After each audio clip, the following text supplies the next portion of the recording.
같이 읽어본 이 말씀은 의사 누가가 기록하고 있는 부자 관리와의 대화, 예수님이 부자 관리의 질문에 대해서 어떻게 답변을 하시는가 하는 내용을 가지고 제자들에게 풀이해 주시는 말씀이 뒤에도 덧붙여져 있습니다. 예수님께서 제자들에게 주신 말씀이기 때문에 시공간을 뛰어넘어서 오늘날 우리들에게도 주고 있는 말씀입니다. 그런데 이 말씀을 잘 해석하기가 굉장히 쉽지가 않습니다. 그러므로 저는 오늘 이 시간에 예수님과 이 부자관리와의 대화 가운데 어떠한 뜻이 담겨져 있는지 우리 이 성경 본문 말씀을 중심으로 강의 설교를 쭉 함으로 해서 항상 어려운 국면이 있거나 성도의 삶에 의문이 들거나 해결하기 힘든 일이 있을 때는 이 구절을 찾아보고서 정확한 예수님께서 말씀하시는 하나님 말씀의 뜻을 좀 식별하고 적용할 수 있는 능력이 생기기를 간절히 원합니다. 먼저 18절을 보게 되면 첫 구절입니다. 어떤 관리가 물어 이르되 선한 선생이며 내가 무엇을 하여야 영생을 얻으리이까? 복음의 핵심을 질문하고 있는 내용입니다. 우리가 예수님을 만나서 어떠한 질문을 해야 될지 이 이상의 질문이 사실 없습니다. 가장 큰 질문입니다. 내가 무엇을 하여야 인생 가운데 영생을 얻을 수가 있겠습니까? 인생이라고 하는 것은 오늘날 100세 장수의 시대가 되었다고 하지만 그저 100세 생으로 살다가 육신을 벗고 우리는 무덤 속으로 들어가고 그 다음은 내세가 우리들에게 주어지는 것일 뿐입니다. 어떤 사람들은 내세가 있는지 없는지도 모르고 또 내세에서 살아서 현세로 왔다고 하는 사람들이 거의 없기 때문에 잠깐 까무리 썼다가 살아난 사람은 있어서 정글한지 몰라도 실제로 며칠간 죽었다가 다시 살아난 예가 없어서 우리가 내세에 대해서 모르고 있습니다. 그래서 공자님 같은 경우에도 제자들이 물었습니다. 내세에 대해서 물었더니 나는 현세도 다 모르는데 왜 내게 내세를 묻느냐? 그렇게 답변을 정직하게 솔직하게 하셨다고 합니다.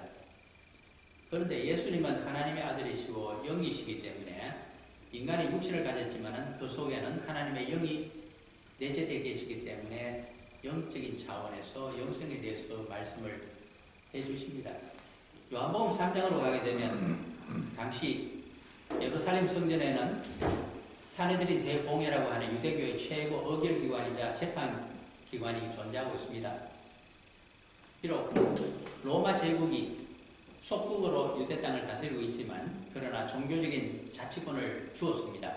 그러므로 대제사장도 유대인 가운데 특히 레위 지파에서 임명을 했고 그리고 대제사장이 중심이 되어서 예루살렘 성전에는 사내들인 대공회가 소집이 되고 거기에는 대제사장 외에도 두 파로 나누어지는 두 그룹이 있습니다. 한 그룹은 사두개파고 다른 한 그룹은 바리새파입니다. 사두개파는 대제사장을 옹립하면서 모세 오경을 가지고 유대교 지도자의 행세를 하고 있는 사람들입니다. 그들은 주로 교권을 재판을 하는데 굉장히 자기들이 그 기득권을 누리고 있는 유대교 지도자들입니다. 그들이 장로로 불리는 사두개인들입니다. 그러나 유대교를 운영하기 위해서는 하나님의 말씀이 가장 기본입니다. 그러므로 하나님의 말씀을 정확하게 풀이하고 해석하고 유권해 줄 수 있는 자들이 사내들인 대공회에 필요하고 그들의 의견에 따라서 재판을 하게 됩니다. 종교 재판을 하는 거죠. 그럼 그들이 누군가 하면 바로 어떤 성경책에서는 그들을 교법사라고도 하고 어떤 성경책에서는 서기관이라고도 표기하고 있는 바리새인 중에서 율법학자들입니다. 바리새인이라고 하면 사실 세 그룹으로 또 나눠집니다. 제일 바닥에는 율법을 배우는 젊은이들이 있습니다. 일종의 옛날 선지자의 생도와 같은 자들이고 그들은 랍비로부터 또는 가말리엘과 같은 큰 스승으로부터 교법사로부터 율법을 배우기를 원하는 사람들입니다. 어느 정도 배우느냐? 10수년을 배웁니다. 어려서부터. 그렇게 해서 이제 백성들에게 율법을 가르칠 수 있는 경지에 올랐다고 인정이 되어지면 랍비라는 칭호를 줍니다. 율법 선생이 되는 거죠. 랍비로 오랫동안 일하다가 보면 그 중에 뛰어난 학자가 나타납니다. 그들을 사내들인 대공회의 공회원으로 맞아들입니다. 그리고 유권 해석을 그분들이 합니다. 그 중에 대표적인 사람이 가말리엘 같은 랍비 사울의 스승님도 계시고 당대에 가장 뛰어난 율법학자죠.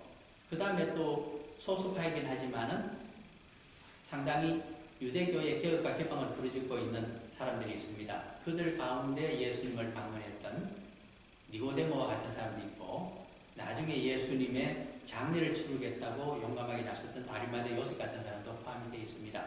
그들이 극소수지만 존재하고 있습니다. 그런데 이와 같이 쭉 사내들인 대공에 대해서 말씀을 드린 이유는 18절에 보면 어떤 관리가라고 나오기 때문입니다.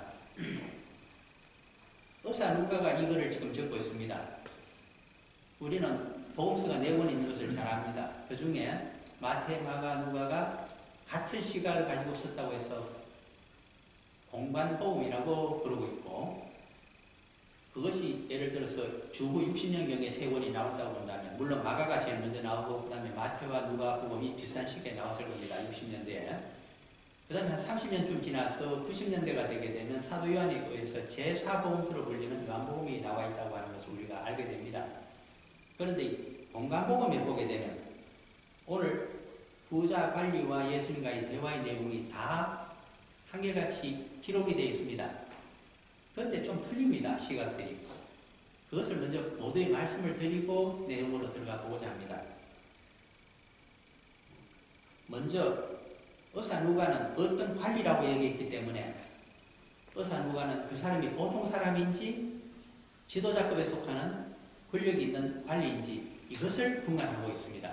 왜 그럴까요? 그것은 의사 누가의 출신 성분을 보고 그가 하는 일을 보면 우리가 어느 정도 짐작이 됩니다.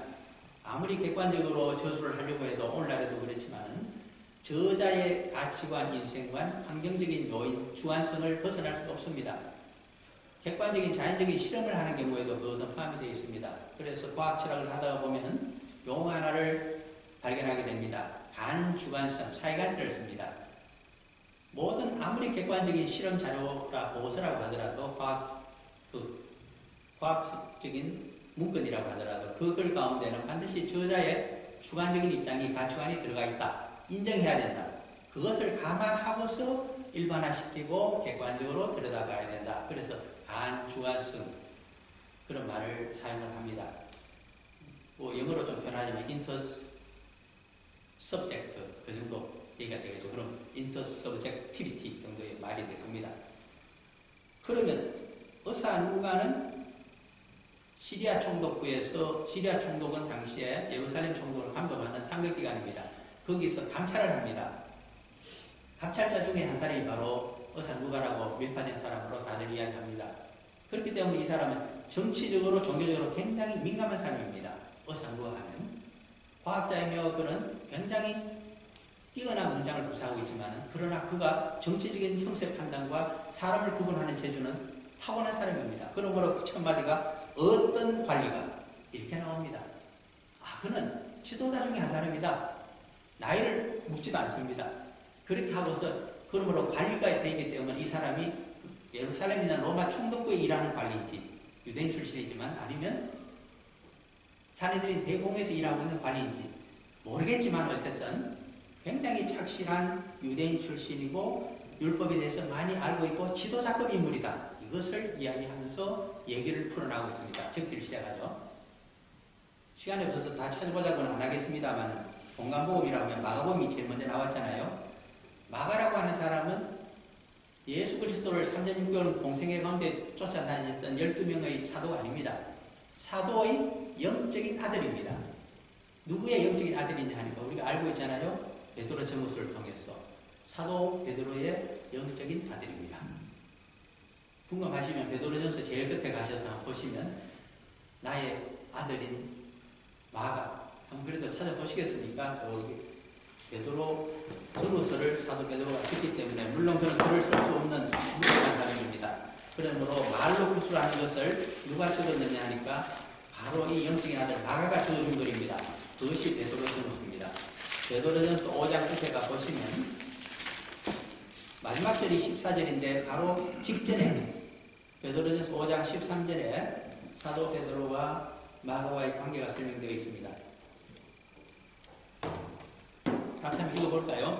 택하심을 함께 받은 바벨론에 있는 교회가 너에게 문안하고 내 아들 마가도 그리하느니라. 혹시 이것을 잘못 해석해서 베드로의 진짜 아들이 마가라고 이렇게 얘기하지는 마시기 바랍니다. 두 사람은 틀립니다. 마가는 예루살렘에 있는 아주 부잣집 아들입니다. 그의 집은 얼마나 대단하게 컸던지 몇 층으로 되어 있는지 모릅니다. 그 다락방이 하도 컸어.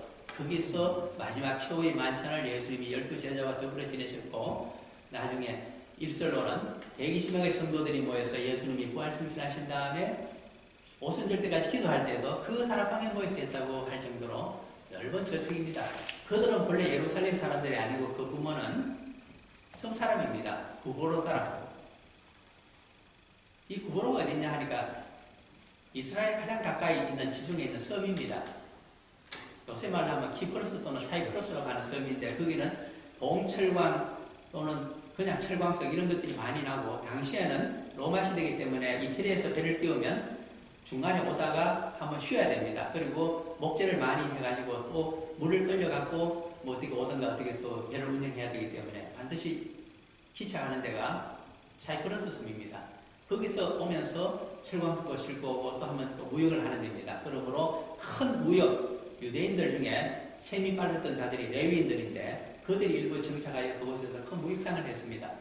그 중에 누가 있느냐 하니까 마가의 부모님이 계시고, 돈을 많이 벌어서 중개상을 하기 위해서 예루살렘에 들어와서 큰 저택을 사서 객점을 하면서 아마 무역 중개업을 했을 것으로 보이고, 일찍 아버지가 돌아가셔서 마가가 청년 때부터 그 일을 이어받아서 그는 장사하는데 굉장히 바빴던 사람이 아닌가 생각이 되어집니다. 그러므로 그가 두 사람을 따라서 선교 여행을 떠나지요.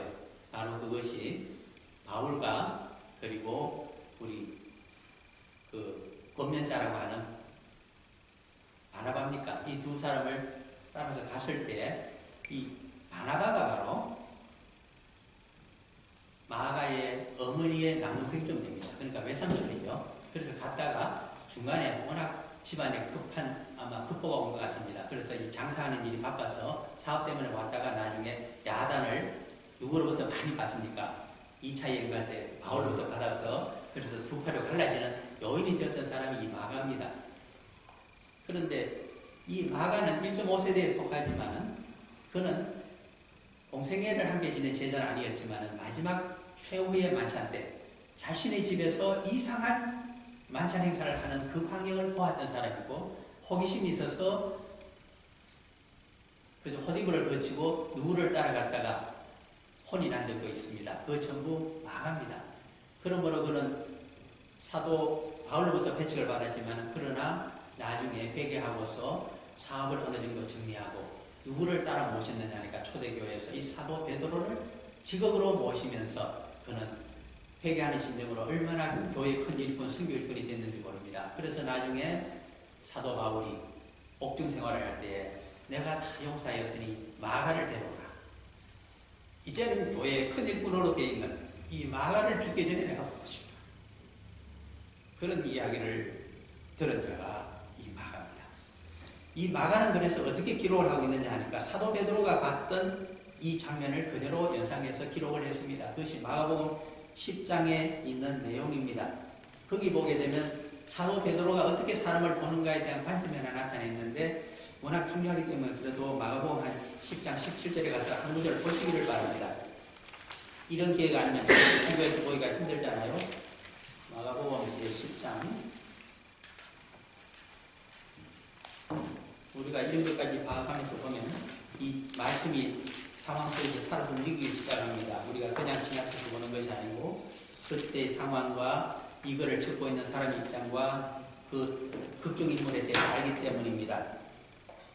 마가복음 10장 17절 한번 읽어볼까요? 예수께서 길에 나가실 때 한 사람이 달려와서 불어하는 자 묻자오되 선한 선생님이여 내가 무엇을 하여야 영생을 얻으리이까? 아멘. 다른 복음서가 차이 나는 데가 있습니다.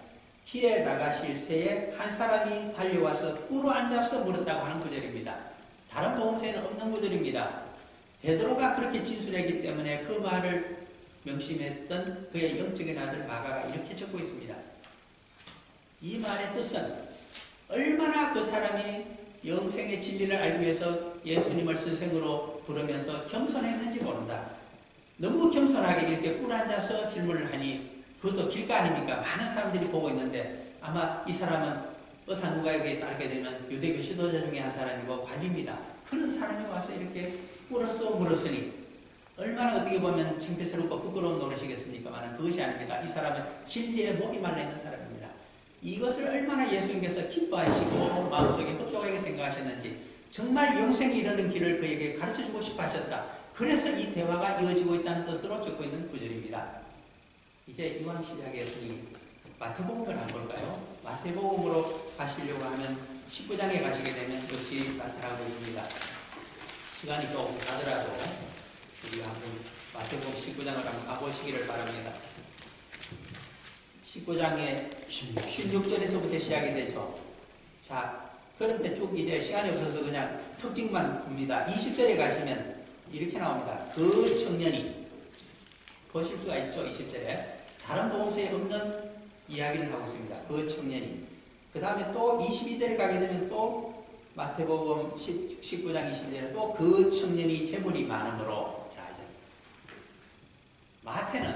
사도 마태는 본래 이름이 레위이고 그는 갈릴리 가장 큰 도시 가버나움 세관에서 있었던 세관원입니다. 그러므로 이 사람은 사도 마태는 사람을 볼 때 두 가지를 봅니다.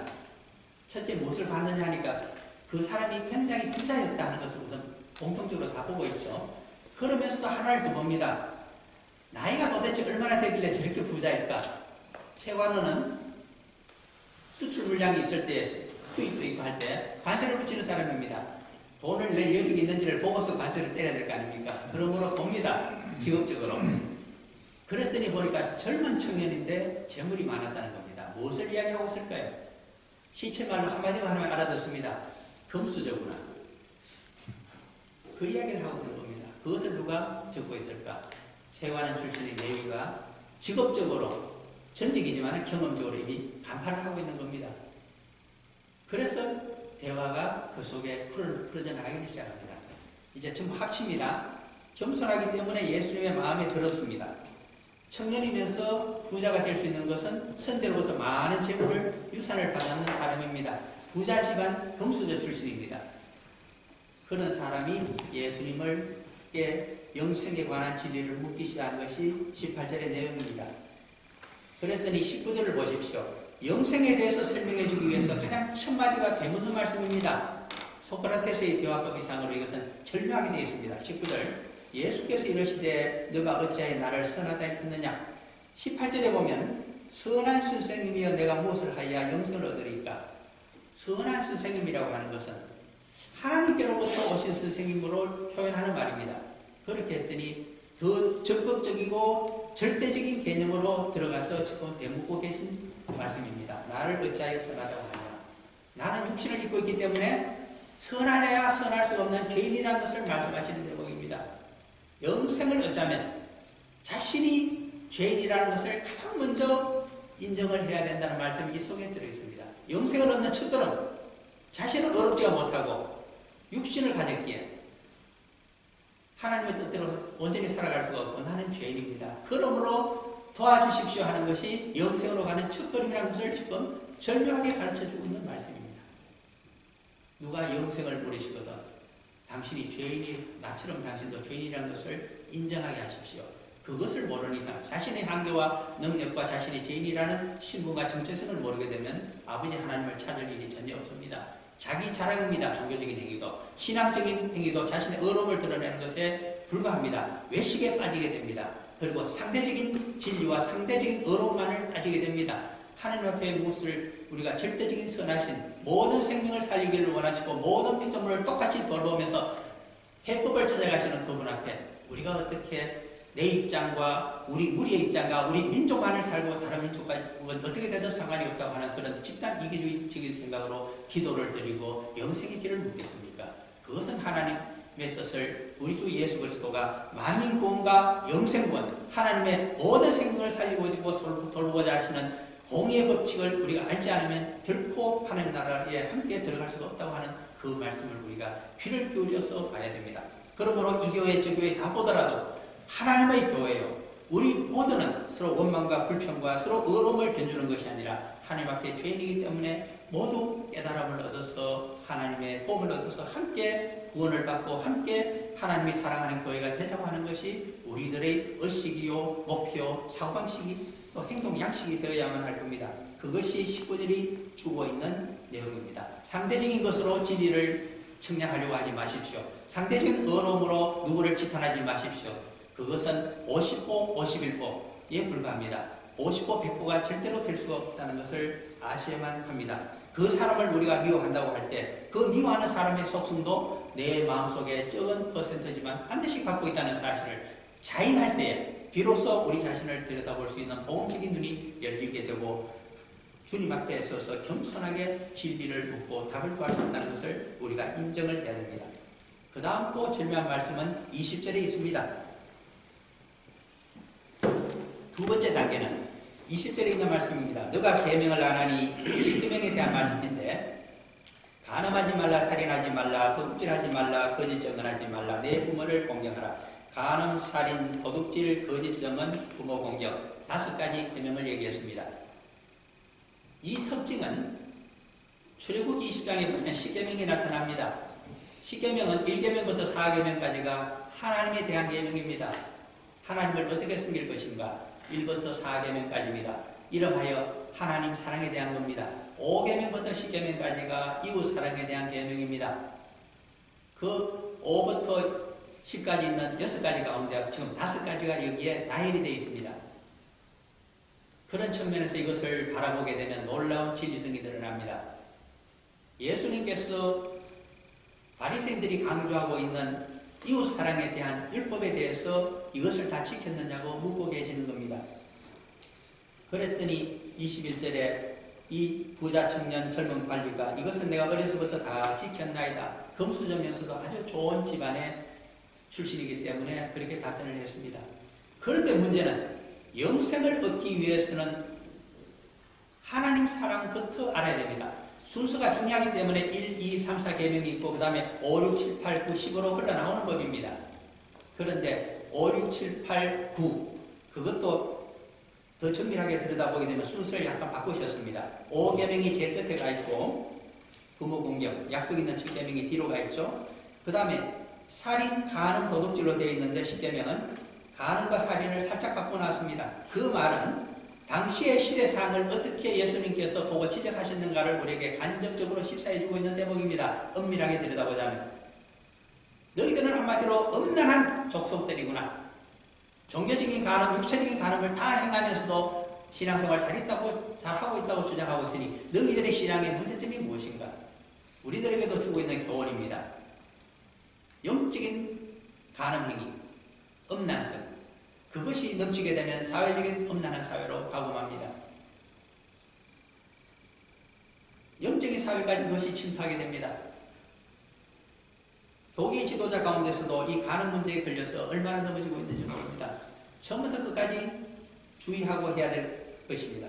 오늘날만 그러냐? 2000년 전 예수님 당시에도 이렇게 질타를 받고 있습니다. 그것은 작은 문제에 불과하고 큰 문제는 이 계명을 지키되 이웃 사랑을 하되 너의 힘으로 하지 말라고 하는 것이 그 다음에 나타나는 말의 뜻입니다. 어떻게 할까요? 22절로 넘어가게 됩니다. 여호수아께서 이 말을 들으시고 이르시되 너에게 아직도 한 가지 부족한 것이 있으니 너에게 있는 것을 다 팔아 가난한 자들에게 나눠주라. 그리하면 하늘에서 내게 보화가 있으리라 하시고 있으리라. 그리고 와서 나를 따르라 하시니 엄청난 도전적인 말씀입니다. 이 말씀의 뜻이 무엇일까요? 깊은 의미를 들여다봐야 됩니다. 제가 1계명부터 4계명까지를 제외해놓고 5계명과 9계명에 대해서 먼저 질문을 하셨다고 했습니다.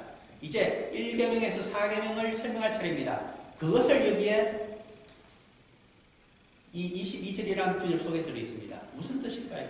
그 이치를 모르게 되면 이 말씀은 잘못 해석이 되어서 우리가 얼마나 신앙생활에 실수하게 되는지 모릅니다. 하나님 사랑은 이렇게 하는 것이다. 이렇게 할 때, 이러한 하나님을 사랑할 때 비로소 이웃 사랑이 가능하다는 말씀을 해주고 있는 의미입니다. 이것은 하나님 사랑은 첫째가 무엇이냐 하니까 예수님이 어떠한 정체성과 신분직과 신앙고백을 하고 계신가를 우리는 제자로서 바라봐야 됩니다. 예수님은 어머니는 아론의 후계자인 혈손이었던 마리아지만 아버지가 무엇입니까? 영적인 아버지가 바로 아버지 하나님이십니다. 그러므로 아버지 하나님이 자신을 이 세상에 보내셨기 때문에 예수 그리스도는 어린아이처럼 항상 아버지 하나님, 아버지 하나님, 아버지 하나님, 그 입에서 아버지 하나님이란 말이 떨어질 데가 없습니다. 모든 것은 내 속에 계시고 가르쳐 주시고 나를 보게 하시고 행하게 하시는 아버지 하나님의 것이다. 내 것은 아무것도 없다. 그것이 예수님이 3년 6개월 동안 공생애를 통해서 보여준 하나의 철칙입니다. 그런데 우리는 이것을 잊어먹고 있습니다. 예수님이 어떻게 신앙생활을 하셨던가, 자신의 정체성을 어떻게 세우셨던가, 자신의 신분이 무엇이라고 생각하셨던가, 어떠한 신앙 고백 위해서 인생을 살아가셨던가 철저히 보고 따라야 될 우리는 제자들이며 성도들입니다. 그런데 그 고백이 없습니다. 내 인생은 나의 것이요, 내게 주어진 모든 소유는 다 소유권이 자기에 있다고 이야기합니다. 내 것인데 왜 나눠줘야 되느냐고 이야기합니다. 내 것을 내 뜻대로 못하고 왜 아버지 뜻대로 해야 되는가고 우리는 되묻고 있는 사람들입니다. 그런데 어떻게 이웃을 사랑할 수가 있습니까? 그것은 거짓말입니다. 이치에 맞지가 않습니다. 욥기를 보시게 되면 이 말이 무슨 말씀인지 금방 알게 됩니다. 욥기 1장과 2장을 보십시오. 모든 것이 하루 사이에 다 사라져버렸습니다. 그때 욥기가 주시니도 하나님이시요 가져가시니도 하나님이시니 내가 무엇을 원망하겠느냐고 합니다. 이것이 영생으로 나가는 두 번째 단계입니다. 이 청년에게 너의 인생도 너가 금수저로 태어났지만 금수저로 태어나게 하신 분이 누구신가를 생각해 보라고 하는 말씀입니다. 많은 재산을 부모로부터 상속받았습니다. 아버지께서 주셨다는 것이기 때문에 아버지 뜻대로 그것을 사용하라고 한 것입니다. 이렇게 유대인들이 못했습니다. 그렇기 때문에 사실은 불의한 종, 불의한 청지기의 비유가 있었습니다. 그 말씀은 주인이 맡긴 것을 낭비하고 있던 한 청지기가 주인이 회개를 하기 위해서 오신다는 소식을 듣고서 그는 살 길을 모색게 했습니다. 아주 이기적인 방법으로 살 길을 모색합니다. 주인의 재물을 빌려가서 갚지 못하고 있는 사람들을 일일이 찾아다니면서 불러서 환갑을 해줍니다. 누구에게는 20%, 누구에게는 50%씩 해줍니다. 주인이 나를 내치더라도 환갑받은 저 사람들이 나를 돌봐줄 것이라고 하는 생각 때문에 했습니다. 주인이 도착했을 때 그를 칭찬했습니다. 불의한 종이 잘못한 것은 알지만 마지막 한 행위는 선민 유대인보다도 더 어려운 것이라고 내 마음에 든다고 하시는 말씀을 주인이 했다는 것을 예수님이 증언해주고 있습니다. 무엇을 이야기하고 있습니까? 불의한 종도 자신이 정리 아니기 때문에 하나님의 뜻대로 뜻인 줄도 모르고 나눠주고 살 길을 모색했는데 너희 유대인들은 어찌하여 유대교 지도자들은 살 길을 모색하지 않는가? 너희 것이 아니므로 하나님의 뜻대로 나눠주고 사용할 때 하나님께서 영광을 받으실 것이요 너희들이 하나님의 아들이 되며 영생으로 나갈 수 있는데 그것을 너희들도 맡고 다른 사람들도 가려고 하는 것을 맡고 있지 않느냐? 왜 그렇게 말씀을 풀이하고 적용시키고 백성들을 그렇게 교육시키고 있는가? 잘못했다고 하시는 말씀입니다. 그러므로 겸손하게 예수님의 제자로 와서 예수님의 삶의 모습을 배우라고 하십니다. 이 말씀을 들었던 부자 청년은 23절을 보게 되면 큰 부자이므로 보통 부자가 아닙니다. 그러므로 큰 부자이므로 이 말씀을 듣고 심히 근심하고 예수님의 제자로 따라가시지를 못하게 됩니다. 그 청년을 보시고 제자들을 보셨습니다. 그래서 24절에 예수님의 말씀이 이어지고 있습니다. 예수께서 그를 보시고 이러시되 얼마나 측은하게 생각했습니까? 금수저의 기득권을 들을 수가 없는 사람입니다. 재물이 있는 자는 하나님의 나라에 들어가기가 얼마나 어려운지. 낙타가 25절입니다. 바늘기로 들어가는 것이 부자가 하나님의 나라에 들어가는 것보다 쉬움이라 하시니. 낙타는 사람보다도 엄청나게 큰 덩치를 가지고 있습니다. 바늘기는 너무 적습니다. 어릴 때 보면 이렇게 바늘을 이시는 실을 끼는 것을 들어보게 됩니다. 어릴 때 많이 봤습니다. 눈이 조금 침침해지면 우리 어린애들 보고 네가 좀 끼워라, 너가 좀 끼워라 하면 이렇게 끼워드린 적도 있습니다. 그런 바늘길을 얘기할까요? 아닙니다. 그렇게 엉터리 해석을 하게 되면 안 됩니다. 이 구절은. 예루살렘 성에 가면 성문이 두 개 있습니다. 하나는 큰 대문이 하나 있고 하나는 작은 문이 반드시 있습니다. 우리가 잘 아는 서울에 있는 궁궐에도 가게 되면 대문이 두 개씩 있습니다. 대문이 있고 소문이 있습니다. 사실은. 대문은 한꺼번에 출입하라고 해둔 것이고 비상시라든가 아니면 밤중에는 작은 문을 사용합니다. 이 작은 문은 예루살렘 성에뿐 아니라 엔간한 도시의 성에는 다 설치가 되어 있습니다. 그것을 이름하여 옛날에 바늘귀문이라고 불렀다고 역사학자들이 고증하고 있습니다. 이 바늘귀문은 그러므로 비상시나 밤중에 사람은 능히 출입할 수 있는 문입니다. 다만 낙타가 물건을 많이 싣고 왔을 때는 쉽게 통과 못합니다. 물건을 우선 내려야 됩니다. 두 번째로 낙타를 구부리게 해서 지나가도록 해야 됩니다. 그래서 알게 됩니다. 이 비유의 의미를. 너가 지고 있는 낙타처럼 지고 있는 많은 재물을 이 문으로 통과하려면 반드시 내려놓아야 된다. 재물을 내려놓아라. 재물을 떠나라. 하나님께서 재물을 얻으실 능력을 준 것만으로도 충분한데 왜 그까지 짊어지고 가려 하느냐.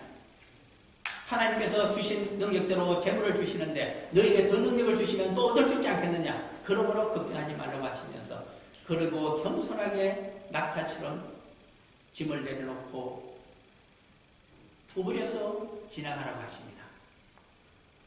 그것이 영생을 얻는 방법을 또 얘기해주고 있는 대목입니다. 26절입니다.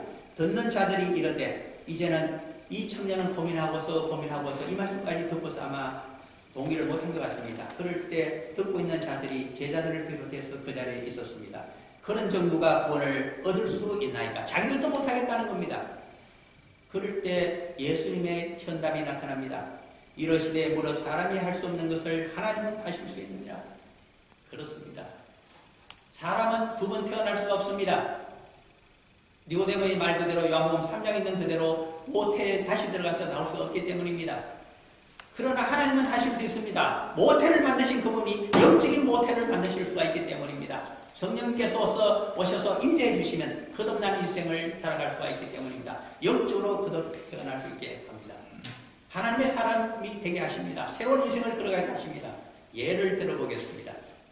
열왕기상 19장에 가게 되면 처음이 그때가 북쪽 이스라엘 아왕 시대고 그의 아내가 유명한 이세벨이었습니다. 이세벨이 자신의 선지자, 바알 선지자 450명을 백성들을 선동하여 쳐 죽이게 한 사건을 듣고서 저 엘리야 선지자를 잡아 죽이려고 군대를 동원하고자 했습니다. 그 소식을 듣고서 엘리야가 도망을 칩니다. 피신할 때를 북쪽 이스라엘 왕국에서 아무리 찾아봐도 자기 하나 숨겨주는 백성이 없습니다. 그는 절망합니다. 그래서 다윗 왕국, 유다 왕국 남쪽으로 도망을 쳤습니다. 가나안 남쪽, 얼마나 남쪽까지 내려갔는지 모릅니다. 아마 브엘세바까지 내려간 것 같습니다. 거기서 너무 지쳐서 하나님 앞에 죽기를 소원합니다. 이렇게 이야기하면서 죽으려 합니다. 북쪽 이스라엘 왕국에는 자기 하나 외에는 아무도 여호와를 경외하는 자가 없으니 자기가 죽음으로 해서 그 나라가 심판을 받고 하나님 앞에 설화시켜야 되지 않겠습니까? 그런 소원으로 죽으려 한 것 같습니다. 바로 그때 여호와께서 그에게 살 길을 가르쳐 주십니다. 떡을 주고 물을 주면서 멀리 하나님의 산으로 보내서 하나님을 여호와의 말씀을 듣게 했습니다. 그러면서 그 여러 가지 말씀 중에 마지막 한 가지가 있습니다. 내가 엘리사를 너에게 제자로 줄 테니 그에게 기름을 부어 앞으로 선지자 후계 체제가 되게 하라. 너가 다 못하는 일은 너의 제자가 할 것이다. 그리고 너밖에 하나님을 섬기는 자가 없다고 이야기했느냐? 어림도 없는 이야기다. 하나님은 바알신에게 무릎을 꿇지 않은 7,000명을 남겨서 그 나라를 새롭게 할 것이다. 하나님의 말씀입니다. 우리 눈에 어려운 자가 여호와의 영광과 함께 역사하는 자가 없는 것으로 보십니까? 한국교회가 다 쓰러졌다고 생각하십니까? 아닙니다. 적어도 7,000명을 숨겨놓고 그것이 있기 때문에 망하지 아니한 것을 우리가 눈으로 볼 수 있어야만 합니다. 나 혼자 얽고 말씀을 전가하는 자입니까? 아닙니다. 나와 같은 자 7,000명이 있기 때문에 저는 드러나 있는 자 7001번에 해당됐다는 겁니다. 그것을 정확히 아시기를 바랍니다. 사람이 하나님의 말씀을 부르짖지 못하면 저 돌들도 인간처럼 말씀을 부르짖을 것이라고 말씀하신 하나님의 창조주 앞에 겸손하게 우리는 귀를 열어야 되고 눈을 들고서 봐야 될 것입니다. 그래서 정말 밭을 갈고 있는 큰 밭을 갈고 있던 엘리사를 보고서 하나님이 점지한 사람인 줄 알고 자신의 겉옷을 그에게 던졌습니다. 그러자 엘리사가 12결이 24마리로 큰 밭을 갈다가 부모님의 밭이었을 것입니다. 24마리로 밭을 간다고 하면 얼마나 큰 부자의 집인 자식인지 모릅니다. 그 재산을 그냥 두고 상속을 포기하고서 엘리야의 부름에 따라서 자신이 하고 있던 한 결이 소 2마리를 잡아서 동네 잔치를 한 다음에 그 위험한 북쪽 이스라엘로 서성을 따라 들어간 사람이 엘리사입니다. 하나님이 만드신 것입니다. 누가 엘리사를 불렀습니까? 이스라엘 왕국에 들어가게 되면 언제 죽을지도 모르는 그 위험한 지경에 기쁜 마음으로 부모의 재산도 그 많은 재산도 포기하고 자신의 소 2마리로 동네 잔치를 열고 기꺼이 따라 나선 자, 그가 바로 하나님이 부르신 자 엘리사였습니다. 그러므로 각절의 영감을 얻어서 나중에 그 나라의 국사의 대접을 받으며 그 다음 왕조를 이루어갔던 자가 바로 엘리사가 아닙니까?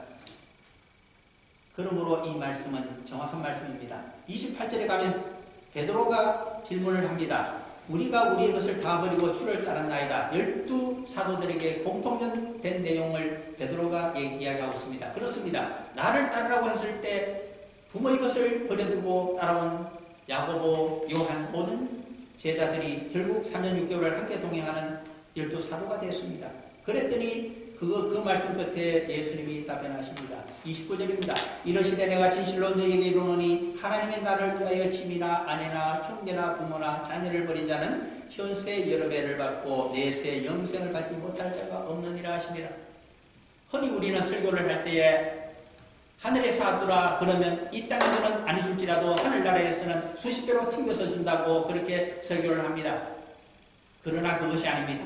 정확히 보셔야 됩니다. 하나님 나라를 위해서 그 옛날 아브라함처럼 아버지의 많은 재산도 포기하고 아버지 집까지 떠난 자, 고향과 친척을 떠난 자. 여기서는 더 강조합니다. 형제나 부모나 자녀를 버린 자. 예수님의 경우에는 남동생으로부터 얼마나 원망을 들었는지 모릅니다. 30세가 되자 아버지를 대신하여 목소리를 하면서 동생들을 거느리고 홀로 남으신 어머니를 잘 공양하던 예수가 하나님 일을 하신다면서 모든 것을 밑에 동생 야고보에게 다 짐지어버리고 떠나기 때문에 동생들이 얼마나 고생을 하면서 형 예수를 원망했는지 모릅니다. 그렇게 원망을 들으면서도 하나님 일을 하겠다고 떠난 자가 예수 그리스도입니다. 우리 보고도 떠나라고 하십니다. 하나님의 일이 우선이다. 그렇게 떠나서 예수님과 함께 공생애를 이제 성령님 안에서 우리가 예수님처럼 살아가게 되면 우리 제자들에게는 어떠한 하나님의 보상이 있을까요? 30절입니다. 현세와 내세를 갈라서 두 가지를 다 주겠다고 하십니다. 내세만 영생을 주시는 것이 아닙니다. 현세의 여러 배를 받고 이 말씀을 입증하고 있는 것이 구약에 기록되어 있는 욥입니다. 욥이 여호와 하나님을 만나서 깨달음을 얻고 회개하였을 때 그에게 자신을 비판했던 세 친구를 용서해주고 그를 위해서 기도해주며 번제를 속죄 제사를 드려주러 갑니다. 그때 처음으로 원수 같은 사람을 위해서 제사를 드려주는 제사장으로 우뚝 서게 된 사람이 욥입니다. 기도를 중보의 기도를 끝내자 욥기 42장 마지막 대목에 있는 구절입니다. 한번 보실까요? 구약에 욥기가 이미 있습니다. 시편 바로 앞에 있기 때문에 시자 바로 앞을 보시면 욥기 42장이 펼쳐집니다. 거기 보시면 10절이 나타납니다. 시간이 없어서 욥기 42장 10절 하나만 보겠습니다. 시편 바로 앞에 있는 욥기 42장 10절 말씀입니다. 같이 읽어봅니다. 욥이 그의 친구들을 위하여 기도할 때 여호와께서 욥의 공경을 돌이키시고 여호와께서 욥에게 이전 모든 소유보다 갑절이라 주시니라. 그렇습니다. 여러 배라고 하는 것에 최소치 갑절을 주셨다는 것을 이미 우리에게 히브리 성경을 통해서 알려주십니다. 그것만 주실까요? 아닙니다. 욥기에는 다른 내용이 사실 포함되어 있습니다. 재물은 가축이든 소든 다 따블을 줬습니다. 그것은 욥기 1장에 있는 내용과 42장에 있는 내용의 수를 맞춰보면 정확히 따블입니다. 그러나 따블이 안 되게 주신 것이 있습니다. 10명의 자녀가 죽었는데 딱 10명의 자녀를 더 주셨을 사람입니다. 저는 그것이 무슨 뜻인지 몰라서 오랫동안 고민했던 사람입니다. 그러나 나중에 알게 되었습니다. 현세뿐만 아니라 내세를 보게 되었을 때 하늘나라에 10명의 자녀가 무지하게 죽었으니까 의미가 있고 그 다음에 10명의 자녀도 잘 양육하여 하늘나라에 함께 갔습니다. 하늘나라에서 욥은 20명의 자녀를 따블로 만나게 된 사람입니다. 우리에게 무엇을 보여주고 있습니까? 하나님의 셈법은 현세 더하기 내세라는 것을 보여줍니다. 그러므로 그 다음 30절 다음에 누가복음 18장 30절 다음에 31절이 이어지고 있습니다. 31절 이하의 말씀은 두 번째 자신의 죽음과 부활에 대한 이야기를 왜 이 대목에 해주고 계시는가? 이유가 있습니다. 너희들에게 현세에 있어서 가장 큰 보상을 받을 텐데 가장 큰 보상이 무엇인지를 알아라고 하는 뜻일 것입니다. 이 땅에서 받을 수 있는 인생 가운데 가장 큰 보상이 무엇일까요? 대속의 희생 뒤에 주어지는 무덤 속 부활입니다. 부활하신 예수님이 40일 동안 이 땅에 몸다 승천하시지 않았습니까? 우리라고 해서 부활이 왜 없겠습니까? 현세에서 인간이 받을 수 있는 가장 위대한 하나님의 보상 부활입니다. 그것을 가지고 우리는 승천할 수 있는 자입니다. 부활의 몸은 육신의 몸과 다릅니다. 영을 담으며 영의 용어대로 시공간을 초월하여 성천을 할 수 있는 몸이 부활의 몸 아닙니까? 그것을 가지고 성천하여 내세에 나갈 수 있는 천국에서 하나님 나라에서 우리가 영생을 누릴 수 있다고 하는 것이 하나님의 약속 있는 것으로 우리 주님께서 해주신 말씀입니다. 그러므로 우리는 우리의 인생도 우리의 재물도 우리에게 주신 모든 능력도 다 하나님이 주신 것인 줄 알아 그분의 뜻대로 예수님처럼 그분처럼 살아가는 제자로 살아가게 되면 우리에게 부활도 있고 우리에게 천국의 영생도 있다는 사실을 정확히 가르쳐주고 있는 이야기라고 하겠습니다. 잠깐 기도드립니다.